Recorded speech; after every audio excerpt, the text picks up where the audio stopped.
ഇന്ന് ഞാൻ നിൽക്കുന്നത് മലപ്പുറം ജില്ലയിലെ ഇടപ്പാളിലെ സോപാനം പഞ്ചവാദ്യ കലാകേന്ദ്രത്തിലാണ്. ഇവിടെ വലിയ ഒരു മഹാഅലങ്കാരമാണ്. ഇന്ന് മാർച്ച് 8 വനിതാ ദിനമാണ്. ഏതാണ്ട് 75ഓളം സ്ത്രീകൾ പഞ്ചവാദ്യം വായിക്കുന്ന ഒരു പരിപാടിയാണ് ഇവിടെ ആരംഭിക്കുന്നത്. ഇതിന് തകില് വായിക്കുന്നവർ, കൊമ്പ് വായിക്കുന്നവർ, എല്ലാ തരത്തിലും ആദ്യമായി തന്നെ ഇത് പഠിക്കാൻ വന്നിരിക്കുന്ന പല സ്ത്രീകളാണ്. ഇതിനു മുമ്പ് ഒറ്റയ്ക്ക് പല സ്ഥലങ്ങളിലും സ്ത്രീകൾ ഇത്തരം പരിപാടികൾ അവതരിപ്പിച്ചിട്ടുണ്ടെങ്കിലും 75ഓളം പേർ ഒരുമിച്ച് ഒരു വേദിയിലെത്തുന്നത് ആദ്യമായിട്ടാണ്. ഇതൊരു തുടക്കമായി കാണാം. കലാപകലുഷിതമായ നമ്മുടെ സമൂഹത്തെ കലയിലൂടെ മുന്നോട്ട് നയിക്കാനുള്ള സ്ത്രീകളുടെ ഒരു തുടക്കമായിട്ടാണ് ഞാനിതിനെ കാണുന്നത്. ഈ പരിപാടിയുടെ മുഖ്യ പ്രവർത്തകരിൽ ഒരാൾ VM ദീപയാണ്. മാധ്യമപ്രവർത്തക എന്ന നിലയിൽ നമുക്കെല്ലാം പരിചിതയായ VM ദീപയോട് കൂടുതൽ കാര്യങ്ങൾ ചോദിച്ചറിയാം. അപ്പോൾ ചരിത്രത്തിൽ ആദ്യമായിട്ടാണ് ഞങ്ങൾ 75 സ്ത്രീകൾ പഞ്ചവാദ്യം കൊട്ടുന്നത്. ഇതൊരു പുരുഷന്മാർ മാത്രമുള്ള ഒരു മേഖലയാണ്. എത്രയോ നൂറ്റാണ്ടുകളായിട്ട് അങ്ങനെയാണ് നിലനിൽക്കുന്നത്. ക്ഷേത്രാചാരങ്ങളുമായി ബന്ധപ്പെട്ടതും കൂടിയാണ്. അപ്പോൾ പ്രത്യേകിച്ച് ഇതിൽ ഈ ജാതി വരെ ഒരു ചില പ്രത്യേക ജാതിക്കാർക്ക് ചില ഉപകരണങ്ങൾ കൊട്ടുന്നതിന് ചില അമ്പലങ്ങളിൽ തടസ്സം, അതൊക്കെ ഇന്നും നിലനിൽക്കുന്ന, അത്രയും യാഥാസ്ഥിതികത്വം നിലനിൽക്കുന്ന ഒരു മേഖലയാണ്. അപ്പോൾ ഈ സോപാനം സ്കൂൾ ഓഫ് പഞ്ചവാദ്യം കഴിഞ്ഞ 16 വർഷമായിട്ട് ഇവിടെ പ്രവർത്തിച്ചു വരുന്നുണ്ട്. അവർ തുടക്കം തൊട്ടേ, അതായത് അവിടെ ഒരു ബോർഡ് തന്നെ ഉണ്ട്. സോപാനത്തിലേക്ക് നമ്മൾ കയറുമ്പോൾ കാണാം, ജാതി മത വർണ്ണ ലിംഗ പ്രായ ഭേദമന്യേ എല്ലാവരെയും പഠിപ്പിക്കും എന്നുള്ളത്. അപ്പോൾ ആ ഒരു മെസ്സേജിൻ്റെ ഭാഗമായിട്ട് സോപാന സംഗീതം പഠിപ്പിക്കുന്നുണ്ട്. സ്ത്രീകളെ തിമില പഠിപ്പിക്കുന്നുണ്ട്. കുട്ടികളാണ് തിമിലയൊക്കെ പഠിച്ചിട്ടുള്ളത്. അപ്പോൾ അതിൻ്റെ ഇടയിലാണ് ഇങ്ങനൊരു ആശയം വന്നത്. എന്നാൽ പിന്നെ എന്തുകൊണ്ടൊരു വനിതാ പഞ്ചവാദ്യ സംഘം രൂപീകരിച്ചുകൂടാണ്. അങ്ങനെ പരിശീലനം തുടങ്ങി. ശരിക്കും പറഞ്ഞാൽ ഒരു 6 മാസത്തേക്ക് പരിശീലനമാണ് മാക്സിമം കിട്ടിയിട്ടുള്ളത്. അപ്പോൾ ഞാനൊക്കെ ഇത്തിരി ലേറ്റായിട്ടായി ജോയിൻ ചെയ്തത്, കഴിഞ്ഞ ഡിസംബറിലാണ്. അപ്പോൾ ഞങ്ങൾ വിദ്യാർത്ഥികളാണ്. പക്ഷേ ആദ്യമായിട്ടൊരു സമ്പൂർണ്ണ പഞ്ചവാദ്യം സ്ത്രീകൾ മാത്രമായിട്ട് കൊട്ടാൻ പോവുകയാണ്. അതാണ് ഇതിൻ്റെ സവിശേഷത. അങ്ങനെ നോക്കുമ്പോൾ ഇത് ചരിത്രത്തിൽ ഒരു ആദ്യമായിട്ടുള്ളൊരു സംഭവമാണ്. പിന്നെ ഇതിൽ നാനാ തുറകളിലുള്ള സ്ത്രീകളുണ്ട്. ഇപ്പം വീട്ടമ്മമാർ തൊട്ട് പിന്നെ ഹരിതകർമ്മസേനയിൽ പോകുന്ന ആളുകളുണ്ട്, സ്കൂളിൽ ഉച്ചഭക്ഷണം ഉണ്ടാക്കുന്ന ആളുകളുണ്ട്, ഡോക്ടർമാരുണ്ട്, അഡ്വക്കേറ്റ്സ് ഉണ്ട്, ടീച്ചേഴ്സ് ഉണ്ട്, റിട്ടയർഡ് ആയിട്ടുള്ള ആൾക്കാരുണ്ട്. 10 വയസ്സ് തൊട്ടിട്ട് 74 വയസ്സ് വരെയുള്ള സ്ത്രീകൾ ഈ ഗ്രൂപ്പിലുണ്ട്. അപ്പോൾ അതിൻ്റെ ഒരു ഭയങ്കരമായൊരു വൈവിധ്യം, പിന്നെ അതിൽ നിന്നുണ്ടാവുന്ന ഒരു കൂട്ടായ്മ. പിന്നെ ഈ സോപാനത്തിൻ്റെ ഒരു പ്രത്യേകത എന്താണെന്ന് വെച്ചാൽ, ഇതിൻ്റെ ഒരു കൾച്ചർ തന്നെ എങ്ങനെയാണെന്ന് വെച്ചാൽ, ഇവിടെ വരുന്നവർക്കെല്ലാം ഇവിടെ സ്ഥാനമുണ്ട് എന്നുള്ളതാണ്. നമുക്ക് എന്തും പുതിയ സജഷൻസ് പറയാം. അത് നല്ല സജഷൻ ആണെങ്കിൽ ആക്സെപ്റ്റ് ചെയ്യും. നമുക്കൊരു കാര്യം ചെയ്യണം എന്നുണ്ടെങ്കിൽ ചെയ്യാം. അപ്പോൾ അതുകൊണ്ട് തന്നെ എല്ലാവരും ഇതൊരു എന്താ പറയുക, സ്വന്തം സ്ഥാപനമാണെന്നുള്ള പോലെയാണ്. ഇപ്പോൾ സോപാനത്തിന് ബിൽഡിംഗ് ഒക്കെ ഉണ്ടായത് തന്നെ അങ്ങനെയാണ്. പക്ഷേ ഒരുപാട് ഈ കൂട്ടായ്മയിൽ തന്നെയാണ് ഒരുപാട് കോൺട്രിബ്യൂഷനും ഒക്കെ വന്നിട്ടുള്ളത്. അപ്പോൾ ഇത് ഇനി ഒരു വാദ്യകലയ്ക്ക് വേണ്ടി, ശരിക്കും പറഞ്ഞാൽ വാദ്യകലയിൽ ഒരു സിലബസ് പോലും ഇന്നും ഇല്ല. ഇപ്പോൾ കലാമണ്ഡലത്തിൽ പഠിപ്പിക്കുന്നുണ്ടെങ്കിലും, ഇപ്പോൾ ചെണ്ടയോ മദ്ദളോ ഒക്കെ പഠിപ്പിക്കുന്നുണ്ടെങ്കിലും അത് കഥകളിക്ക് വേണ്ടിയുള്ള ആ സിലബസ് മാത്രമാണ് പഠിപ്പിക്കുന്നത്. അല്ലാതെ പഞ്ചവാദ്യത്തിൻ്റെ സിലബസായിട്ട് പഠിപ്പിക്കുന്നില്ല. അപ്പോൾ അതിനൊരു സിലബസ് ഉണ്ടാക്കാൻ സോപാനം ഏറെക്കുറെ ഒരു സിലബസ് ഉണ്ടാക്കിയിട്ടുണ്ട്. പിന്നെ വാദ്യകലയ്ക്ക് വേണ്ടി ഒരു ഡീംഡ് യൂണിവേഴ്സിറ്റി ആവുക എന്നൊക്കെ ഉള്ളൊരു വലിയ സ്വപ്നങ്ങളായിട്ടാണ് ഈ സ്ഥാപനം മുന്നോട്ട് പോണത്.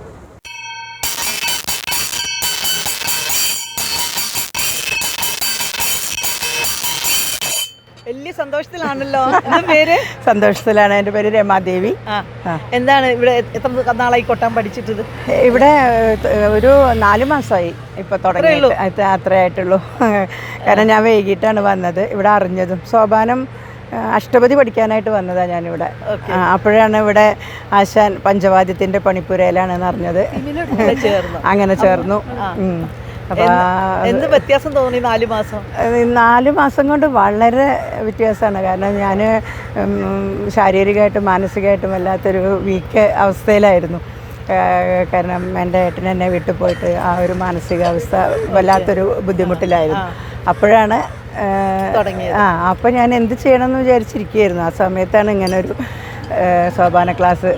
സോപാന മുന്നേ അറിയാം, എനിക്ക് സോപാന ക്ലാസ് മുന്നേ ഉണ്ട്. ഇവിടെ 51 പേരെ വെച്ചിട്ട് മുന്നേ അഷ്ടപതി ആശാൻ നടത്തിയിട്ടുണ്ട്. അപ്പോൾ അന്ന് ആ സമയത്ത് എനിക്കിവിടെ ചേരാനായിട്ട് സാധിച്ചില്ല. നിർഭാഗ്യവശാൽ എനിക്കതിന് സാധിച്ചില്ല. ഇപ്പോൾ ഈ സുവർണാവസരത്തിൽ ഇതിൽ പങ്കെടുക്കാൻ സാധിച്ചതിൽ വലിയ സന്തോഷം. എൻ്റെ പേര് ജയന്തിത. പിന്നെ ഞാനിവിടെ തിബിലിയാണ് അഭ്യസിക്കുന്നത്. ഞാനൊരു 1.25 കൊല്ലമൊക്കെ ഇവിടെ പഠിക്കൽ തുടങ്ങി. സോപാന സംഗീതത്തിൻ്റെ അരങ്ങേറ്റമൊക്കെ കഴിഞ്ഞു. 51 പേരുടെ സോപാന സംഗീതം ഉണ്ടായിരുന്നു, അതിലും അംഗമായിട്ടുണ്ട്. അതിന് ശേഷം ആശാൻ ചോദിച്ചു, ഇങ്ങനെ ഒരു പഞ്ചവാദ്യം ഉണ്ട്, അതിൽ സ്ത്രീകൾക്കും അമ്മമാർക്കൊക്കെ പങ്കെടുത്തുകൂടെ ചോദിച്ചു. അപ്പം നമുക്ക് ആദ്യം ഒരു കോൺഫിഡൻസ് ഒന്നും ഉണ്ടായിരുന്നില്ല. എന്നിരുന്നാലും വേണ്ടില്ല, നമ്മളൊന്ന് ട്രൈ ചെയ്യുക എന്ന് വിചാരിച്ചിട്ട് ഞാൻ അതിലേക്ക് ട്രൈ ചെയ്തു. തിമലയാണ്, അത്യാവശ്യം കൊട്ടലൊക്കെ ചെയ്യുന്നുണ്ട്, അത്ര തന്നെയാണ്.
Thank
you.